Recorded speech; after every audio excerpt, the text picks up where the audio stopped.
Welcome to Anecdotes for Success with Matt and Paul. Storytelling is an art form, emphasizing the value and learning that is created through personal experience. Our purpose is to share these stories and experiences with the listener. Everyone has a powerful testimony. Let's use them to level up to our best life with truth, meaning, trade-offs, and perspective.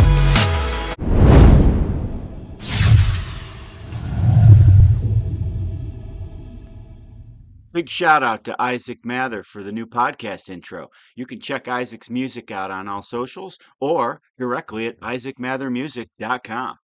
All right, we're back. It's been a little bit of a hiatus.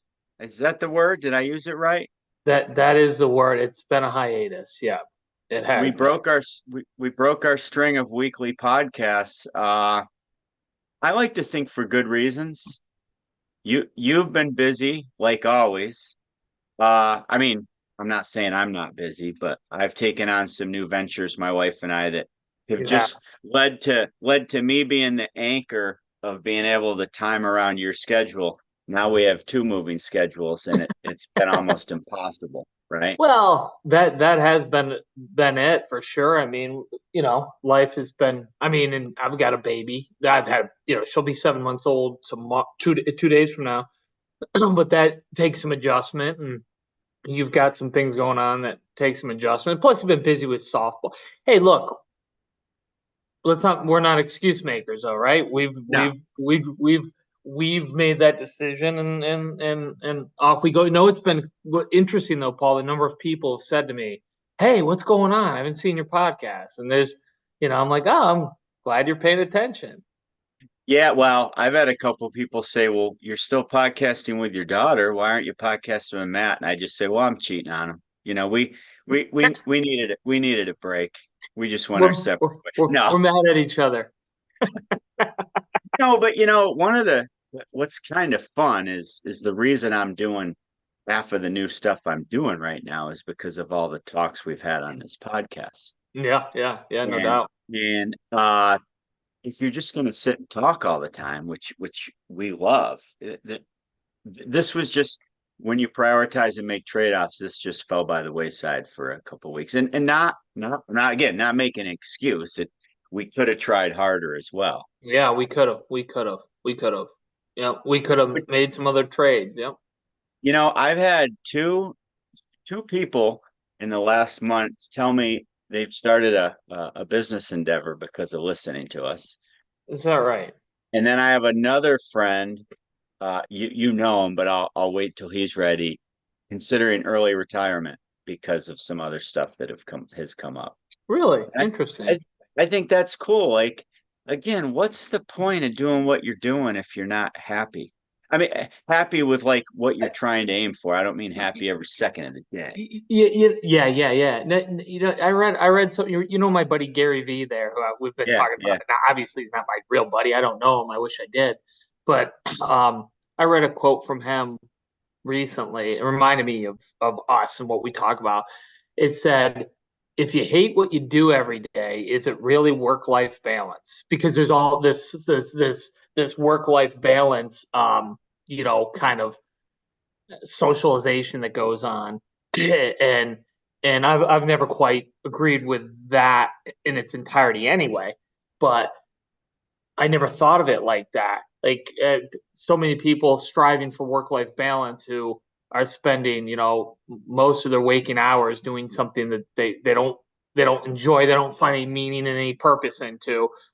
Is that balance? And I was like, my gosh, what a great point. Like I guess you're balancing, you're balancing your work and your free time. Well, if your work sucks and you hate what you're doing and it's not providing a meaning and purpose, well, that's no kind of balance either. And I was like, man, Gary Vee educated me again. Gary Vee did it to me again. I think about that a lot. And I think with people, they shouldn't use the word balance. It's more like work-life tolerance. And it's how much can they tolerate on the work side to give them their day on the boat or their day at the golf course or you know what I'm saying? Yeah, great. I love it. You're right. Tolerance. Because I think work-life balance, it's like the seasons. You go back through your story. there's days there's no life balance. It's just work. And even on a different level, when I'm coaching softball, there's no life balance. It's school, that 10 at night, putting out fires, dealing with people and when, Yeah. but sometimes the meaning it's never equal. And now that that's over, I maintain it. Or now that when you get, there's times in your life well you can take a vacation if you set it up and bring some of that balance back, like the ebb and the flow. uh but tolerance is the word to me, not balance. And I love it. most people tolerate just enough to be able to have some free time, where your tolerance will go way up on the work side of things, so you have freedom, not balance. Exactly. That's well said. I hadn't thought of it in those terms before, but I agree. I agree with what you're saying. Yeah, I had not. Most of it is a certain level of tolerance for most people so they can get those moments and then start all over again. And look, I was there. I've had that. Right. I never want to come off sounding like, oh, I got it all figured out. And it's the other people who make mistakes or are in these situations. I don't think we talk about anything, Paul, from a negative side or a side I criticize that I haven't experienced in my own right. Yeah, well, and again, there's really not negatives. I mean, there's just trade-offs. I mean, thank There's you, Tom. just trade-offs, exactly. And how, and those, like right now in my life with the new baby, and I was telling you before we hit record, the challenges in the labor market and stuff. My wife and I are working much more than we normally do. Much more, much more, and probably making less doing it right now because of um, challenges in the labor market and some of those kinds of things, and the costs that we incur with that in our business, and and some of the things that we're experience because of our growth and some of those kinds of things. We're working tremendous amounts, and it's been challenging lately because um, previous couple of years have been easier, simpler, and but these things aren't permanent. They're the ebb and the flow, as you put it, and it becomes our job to figure it out. And sometimes you just gotta ride the wave and deal with the hand you're dealt for a while, and until you can till you can turn it a little bit. Sometimes that's just life. That just happens. Well, I was going to ask you if you'll survive it, but that's a dumb question because I know you will. The question is, or the problem is, you don't know if you're in a forest right now, a dark forest. You don't know if you're still running into it or out of it at this point. Yeah, bingo. You'll get It's there. funny. I've been using the analogy. It's like a hurricane, and I don't know if we've gone through the eye of it. I'm going to the other side or not yet. That's. I like your forest one better though. That's right. We're not sure where the end, where the end of some of those things are. And so some of it's things we can't control, and some of it is probably things that we can control. And we just haven't found the right buttons to push yet, and some of those kinds of things. You, I'll answer. Well, sometimes I've learned recently, especially when I coach, I find myself whining sometimes. Mm-hmm. I call it, I mean, you have to have a tight circle. I don't call it whining, it's probably venting. Yeah, You yeah. know, but That's what I call it. I feel you have to let that pressure release valve out though. But you have to at some point realize you're doing it, or you're never going to solve any problems. But do you find yourself that way sometimes? A lot recently, and just yes, a lot. I'm one of these people, and I have to verbalize it to my wife a little bit, and my daughter Lauren is really good at being that sounding board for me. Like, I have to get that off of me. I have to verbalize it. I have to get it off, or else I can't move forward. I can't let it go. It's hard for me to move towards a solution, and even if the solution, Paul, is, oh well, I can't control it right now. I just got to keep moving forward, or make it, or make some other change if I want to. But I have to verbalize it in order to move forward. Otherwise, it gnaws at me, and I've learned that about myself for many years. It's not new to me But I have to, and and then I have to, then I hear my wife or my daughter going, it's called a trade-off, Matt or Dad, or it's all the things that I preach, and don't you have any perspective, or and I'm like, gosh, don't throw my word, don't throw my belief system back at me. No, but you need people like that though. And my biggest weakness sometimes is I think I have more people like that than I do. And if I'm transparent and whine or vent to the wrong people, it's not good. So I'm a lot more guarded now. And not guarded meaning paranoid, but like, all right, especially with what we talk about, we're not immune to anything that we tell people to try to strive for and the problems and the Yes. situations. But No.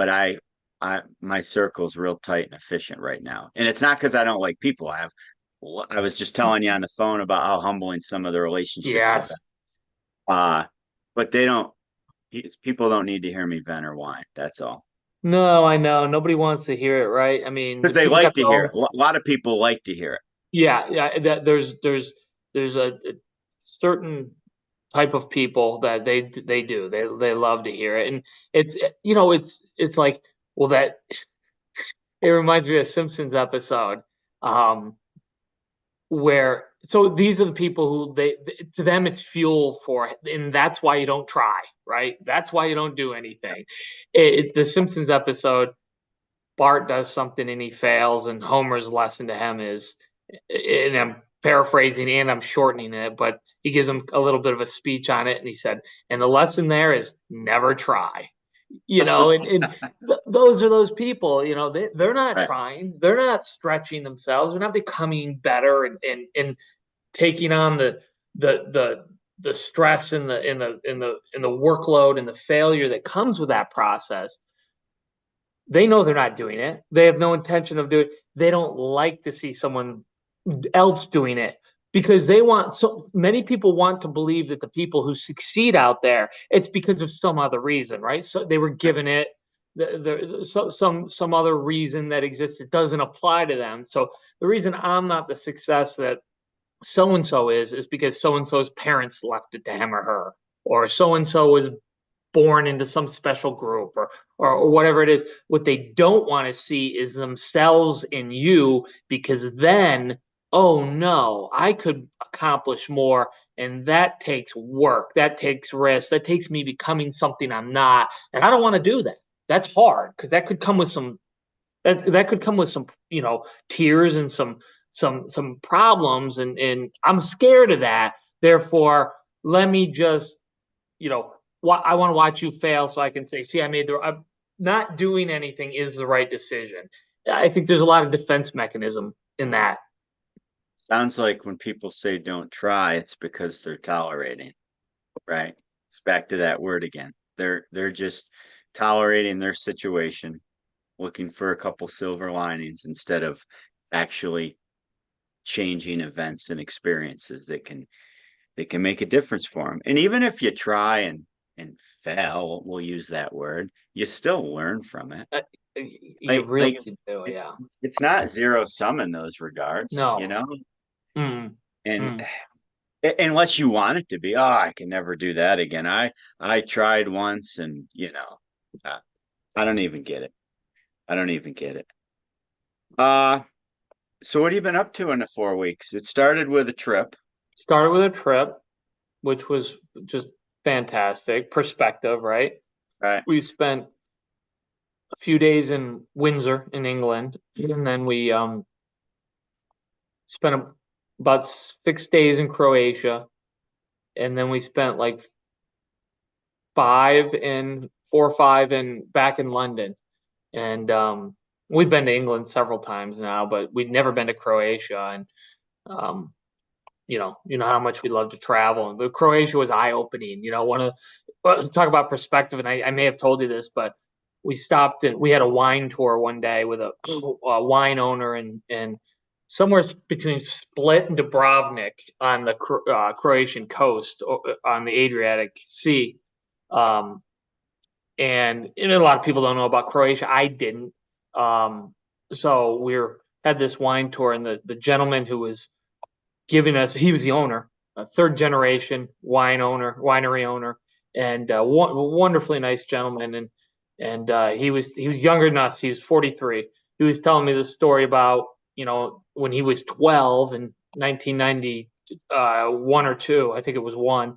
His job was to run artillery shells to his dad and his uncle so they could shoot at the approaching aircraft that was bombing their village and shooting their village. And you're just sitting there going, you hear a lot of war stuff, and it's always so far removed. You know what I mean? It's either back in 1942 and in Europe and World War II, or it's Vietnam, or it's Afghan, and some of those kinds of things. It feels so removed to me anyway.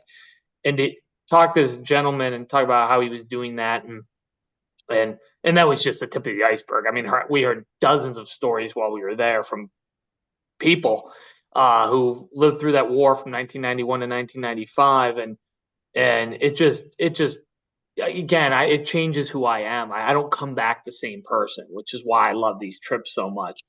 And and then I'm sitting there going, oh, woe is me. My investments aren't up as much as I wanted, or we had to close the store early because someone didn't show up for their shift. And not that those, these are my daily life things, and they do matter. I'm not suggesting they don't, but right. When you have some of those conversations and get to hear those stories, and they're real, and it just, you just go, holy cow, are we such fortunate, blessed, lucky, whatever word you want to use, individuals, in many ways. And then at the same time, I talk to some of these people in the perspective they have from what they went through. I feel like they're blessed. Not that I would ever want anybody to be in a war-torn type thing, but it makes me think that way. No, I mean, I see all the Civil War relics, and you're like, oh my gosh, and you try, like, I feel like that doesn't still hit home, even though it's on the same soil. Right. Not me. You're not only on the same soil, you're talking to a guy that was part of it. Younger than me, younger than us. Yeah. So like, what's risk to him the rest of his life after that? Exactly, Paul, right? That was one of the lessons. It's like, I'm in a risk business a lot of times, right? A lot of what I do. I don't, it's every day I do what I do, there's risk involved. Every day, right. But this guy seemed to be living a life. This is what I got from him. Like, I already won. He's like, I own my family's winery, and there's not war 50 meters. He was telling us, the guns that would shoot at the aircraft were 50 meters outside that door we were at. Which means his winery could be bombed at any minute.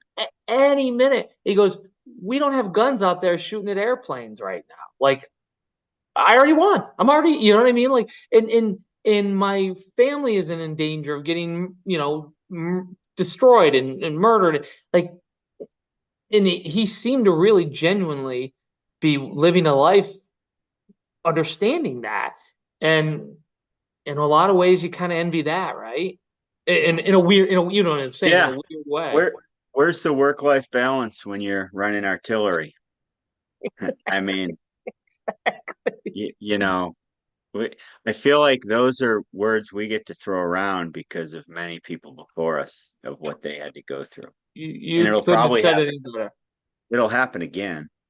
Well, that's the nature of humans, right? Yeah.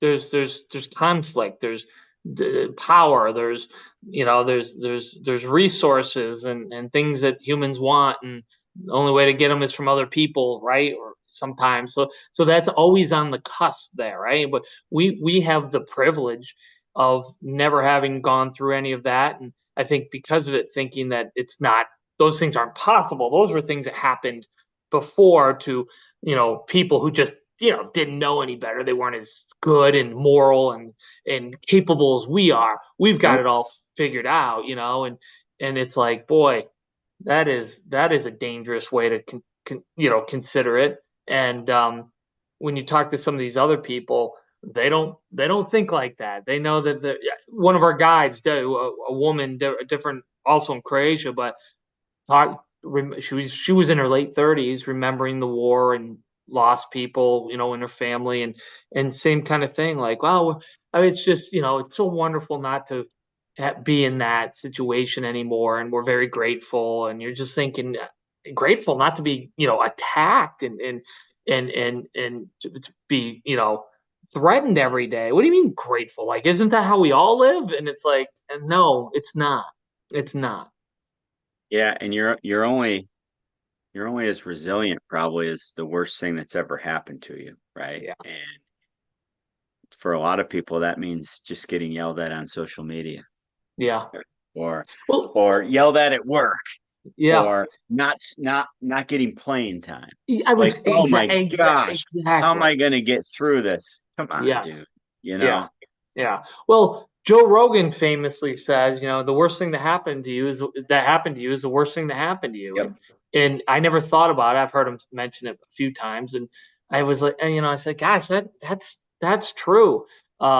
It's what a wonderful privilege to have the biggest tragedy in your life be not that you didn't get enough playing time. Like you are sitting on the top tier of privilege when Yeah. when the worst thing that happens to you is that you're in a fight with your friend or one of these types of things. Not that there's people trying to decimate your family and your way of life. And it's not your fault if that's the worst thing that's happened to you. It's not. But I learned at an early age. By the time we had two young girls, I was complaining about going to get blood work because I hate needles, right? Mm. And I was venting to my wife a little, and she's like, "Yeah, like the miscarriage and the cancer and the two hip surgeries and shoulder surgeries and the babies I've had. Like, I feel for you." So I'm like, Good okay, for yeah. So I shifted. All right, how do I get through this then? And of course, it's not as bad anymore because I go every 6 months. But I didn't have anything happen to me. It's yeah, it's true. mind-boggling. But that's perspective, right? And Yep. and you're right. It's not someone's fault if they haven't had a lot of anything bad, or those are the worst things that have happened to them. But that's why it's so important to talk to other people, travel if you can, read books, watch documentaries, right? Because there are other lessons out there you can learn from others' misfortune, we'll call it. And then I look, Paul, I've never had, compared to the man who's running artillery out to try to save his family from fighter jets. I haven't had anything bad happen in my life, but I can learn from that, and it can help me appreciate that when one of the many employees doesn't show up to work one day, that's not the worst thing in the world, right? I mean, I think it's bad for the employee. I think it's bad for a lot of us. But the point is, I can gain perspective from these other things, and I'm intentional about that. It's why I love to read. I love documentaries. I love to travel. I'm looking for those perspectives that I don't ever want to experience firsthand. And it sounds like I wasn't there, but correct me with this if I'm wrong. It sounds like he wasn't saying it to say, hey, you don't have it as bad as me. He was just telling you a story of how he got to the point in his life where he's owning a winery and how grateful he is for it. Like, he didn't want your sympathy. I was asking about the war because I was starting to get educated through other conversations and such. I knew a war had happened there. It was 91 to 95. I was in high school and college. Yeah. I should have had some stuff. To me, it might as well have been on Mars, right? It didn't mean anything to me. Right. Croatia, Bosnia, whatever. Like, because you don't know anybody. Exactly. I had nothing to relate to. It didn't mean a thing to me. Oh, here's another scuffle in these countries where these people aren't as civilized as we are. Whatever nonsense would have gone through my head or whatever. It just didn't mean anything. So I was starting to get educated on it and asking lots of questions to people because I was somewhat ashamed, but no, very ashamed of my lack of knowledge and understanding of it, and trying to educate myself, not to show some sort of fake interest in it so that they would think that I was some caring, empathetic American. Because that's not, I don't do that. That's not who I am in terms of faking to show. I'm not interested in virtue signaling to people. I'm genuinely interested in it and going, my gosh, I got so, many times in my life, oh my God, I have so much to learn. I'm such an idiot. So I was just asking forthright questions, and that's how it came up. He wasn't looking for sympathy in the least. He was just answering a question I asked, like, "Hey, did the war touch you here?" Is I think what I asked him. But that's the important. That's why traveling's just so underrated by most people. And I don't mean going to Myrtle Beach or going to Disney World. I mean, those are great experiences. They I mean, are. They are. if They you are. don't take your daughter to those two destinations someday, you have failed as a parent. Yeah. Like you, but on another note, I mean, traveling cross country or another country and finding those towns or villages and meeting the people, what it does for you is it bridges and provides empathy for the human experience in general. Like, of course you didn't care about a war in Croatia. You didn't know anybody. It doesn't matter to you. Even if you're an empathetic person, Yeah. there's nothing you can't bridge that until you actually meet somebody that's there.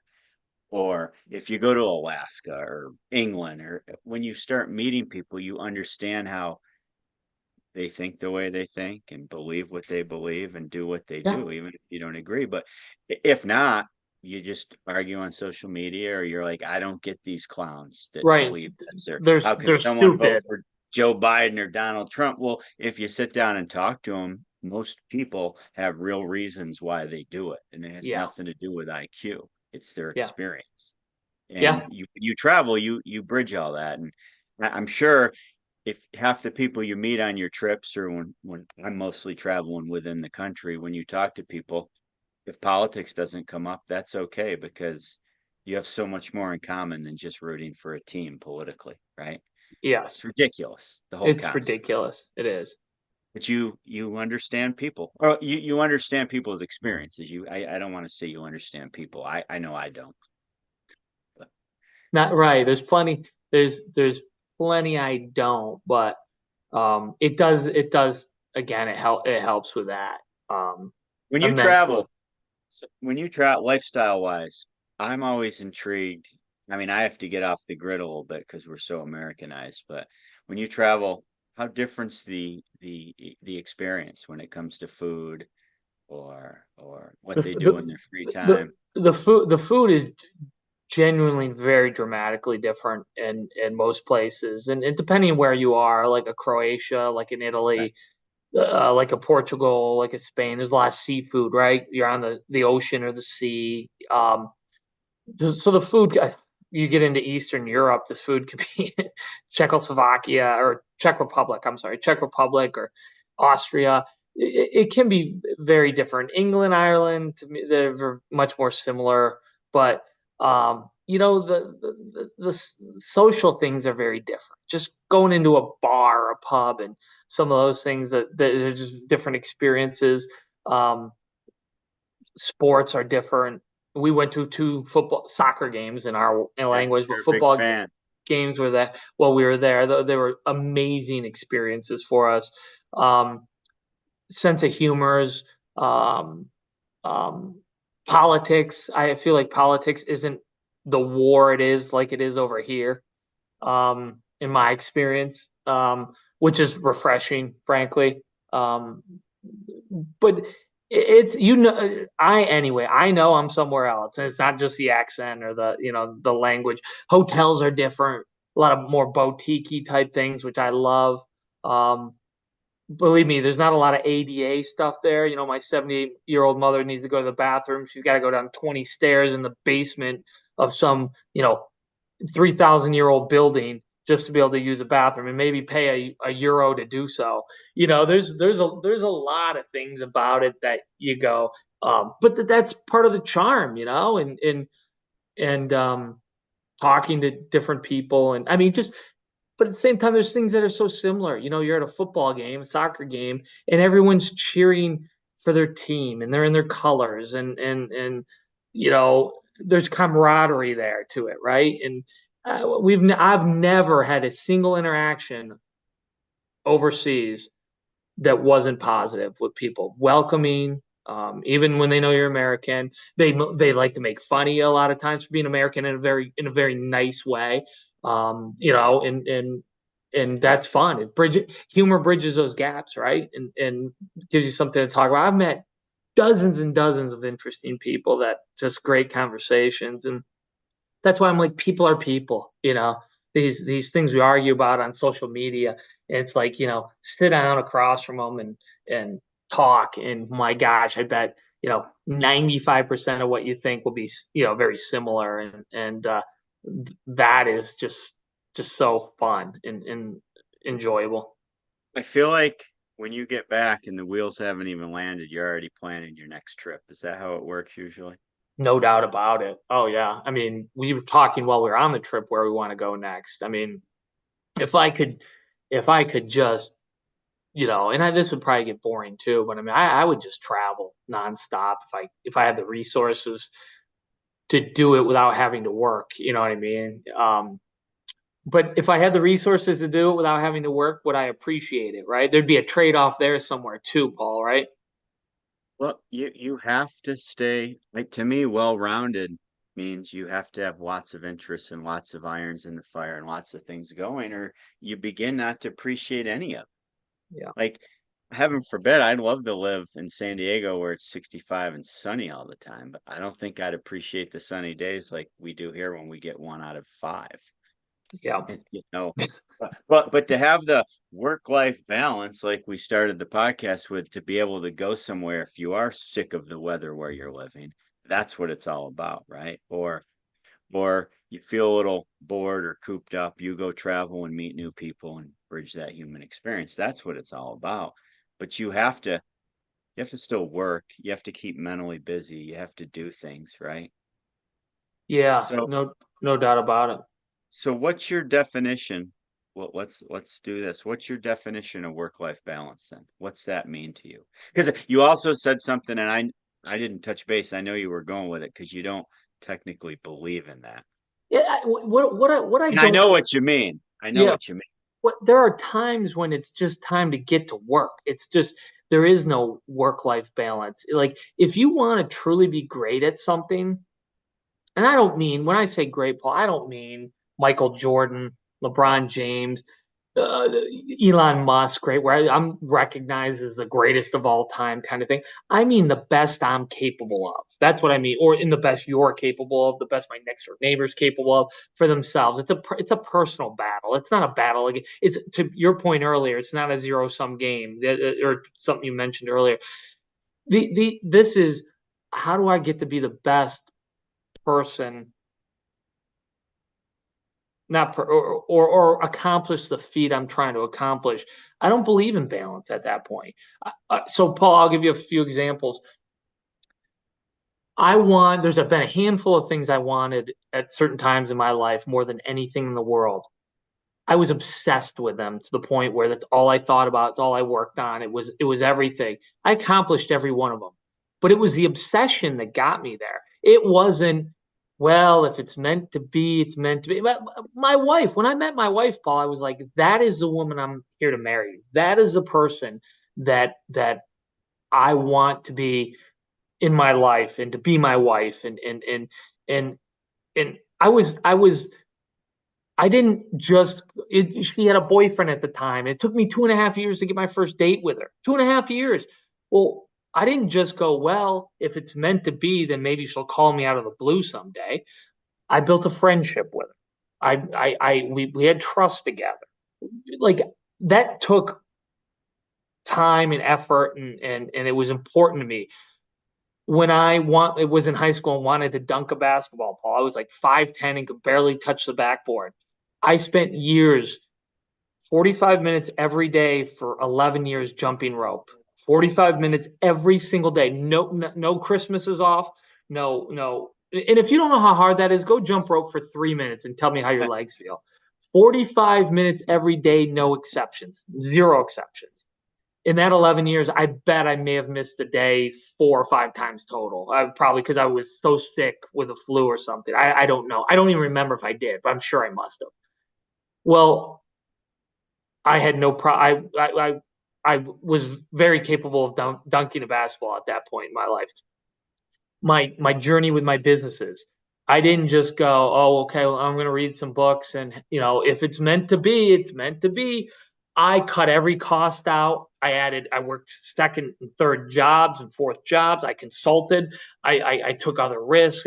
I did I didn't eat out. I didn't have cable TV. I kept my heat on 58 in the winter. I did all these things I've mentioned many times. Like, I was obsessed with getting that outcome. So I don't believe in work-life balance when you want something bad enough. Right. Now, would it be wonderful for us to all go? I don't even think it would be wonderful. Those are some of the best memories and achievements of my life. Some of the things that mean the most to me. It wasn't. And then there are times, Paul, where my personal life, my wife, my daughters, my brothers, my mother, those are the people that are going to take but I don't live in this spectrum where it's like, okay, you've put in your 40 hours this week, you've done enough. Now you have to go visit your mother or whatever it is. I don't believe in that at all. I don't. If you want something, you got to be maniacal about it. I don't care what it is, and that won't allow you a balance. Kobe Bryant isn't one of the greatest of all time because he had work-life balance, or Michael Jordan, or Tom Brady. And I'm just mentioning them because I've heard all their stories or documentaries. They were absolute maniacs about their sports. Uh, pick business people, Gary Vee, Grant Cardone. There's I could name them on and on and on. Mark Cuban. These people aren't the success stories. They are because they put other things ahead of what they were trying to accomplish in the worlds they excelled at. And there are mothers and fathers and who are the best mothers and fathers and softball coaches and church members in the world. They probably put those things way ahead of their work. I got no problem with that. That's totally fine. That's if that's what your mission is, get after your mission. Yeah, and it doesn't even matter what you're doing, and it's not the end result. Like, obviously there's certain things that the end result is every reason you're doing it, but if you have that obsession and you're putting that much work towards something, you may fail because it's going to springboard you to another opportunity because you won't stop. Right? I mean, the point is, you could lose everything today, and the characteristics you've built, your identity is not owning your franchises, and it's not owning real estate you own. Your identities, the characteristics that got you to that point. Yeah, the belief system and the values. And that's why you can't stop working. So, like, it doesn't mean, oh, I have the assets to do nothing now. No, now I have the assets to do things bigger, badder, and stronger. I need to reference the Kanye West album. But you're either wired that, like, that's the fun of the journey and the process. Any good thing that's happened to me in life, you take a picture, you celebrate, and then it's over. And you almost have a hollow place in your heart because you're done working towards it. So you have to find something else. Yeah, exactly. And far be it from me or you to tell people what that should be, but Right. you know it, you feel it. I mean, I obsess, like, if I'm into something, I obsess about it. I'm obsessed with getting there. I mean, I think about it nonstop, and I love that. And I used to worry about that, but I've heard so many people, heard so many stories since then. And I'm not comparing myself to any of these greats by any means, but I'm like, oh, that's how I feel about the things that matter to me. And that's not being a Super Bowl champion or anything. Like, I wouldn't put it, well, if I had to put in the work that these guys had to put in to be a Super Bowl champ, it doesn't mean enough for me to do that. I'm perfectly content watching football on Sundays, now and again. I don't want the same things as some of these other people, and other people shouldn't want the same things as me. I'm just saying, if when I hear that, well, you have to have work-life balance, I just don't see it that way. I just don't see it that way. It's okay to have. It's okay. I've had it more times, sometimes more, sometimes less. But if I'm maniacal about something and want it so bad, I'm on a mission, and that's the journey you're talking about, and I love that. I'm not going to stop doing that because some philosopher somewhere who knows nothing about me and doesn't know what I'm about says that I should only work 40 hours a week or 35 or some arbitrary made up number. Like that's not who I am. Well, you Doesn't make me feel fulfilled. Well, I'm with this. You said for the things that matter to you, and that's the point. The work life should be integrated because you're pursuing things that matter to you. If you're not, then it's just work life tolerance, like we said. Yes. Yes, exactly. And okay, I just don't believe anybody's happy with that. I think you become unhappier because you end up having to tolerate more and more and more to get what you think the balance is, instead of at some point taking that step to branch off. And that's why I was so excited. A couple people have reached out to me recently that they've actually taken action. And listen, it's not because of us. If they're taking action, it's because they had it in them. But Yeah, when you start surrounding yourself with people or listening to people the messages. that are doing things, something clicks at some point and you say, wow, I want to do that. Yeah, and especially Paul, if you've got models, like this was what was important for me. I had models of people who were doing it, and I'm going, oh, they were able to do it. That those models that you see, they mean a lot, you know. So the Yep. more you're exposed to it, the more you go, well, we're probably great examples, Paul, because people definitely look at us and go, if those knuckleheads can do something, I can, because Yeah. because you and I, God knows, you and I aren't special. No. Wow. No, far from I mean, we're not. no. I don't mean that in some flippant way. I mean, I mean it wholeheartedly. I think we're good people and we're trying to do Right. the best who we are and we care about, the things we care about, our families and stuff, but we're not special. I mean, special Elon Musk is special in terms of Yes. intelligence or he's athletes or something. You go, well, that person just has gifts that other people don't have. You and I don't have gifts that other people don't have. No, but what we're doing, what I've learned in the last couple of years, there's plenty of success out there for everybody if you want to work at it. Like Yeah. I get pro athletes or the Elon Musk or the major dynasty builders with companies. There kind of are only so many of those. Yes. Yes. But when you're just trying to better yourself and work hard at things that matter to you, it's the market's not saturated by any means. Not Wide even open. close. It's wide open. Yeah, so all right, perfect. We will commit to next week. Yeah. We'll even, Back on we'll the even horse.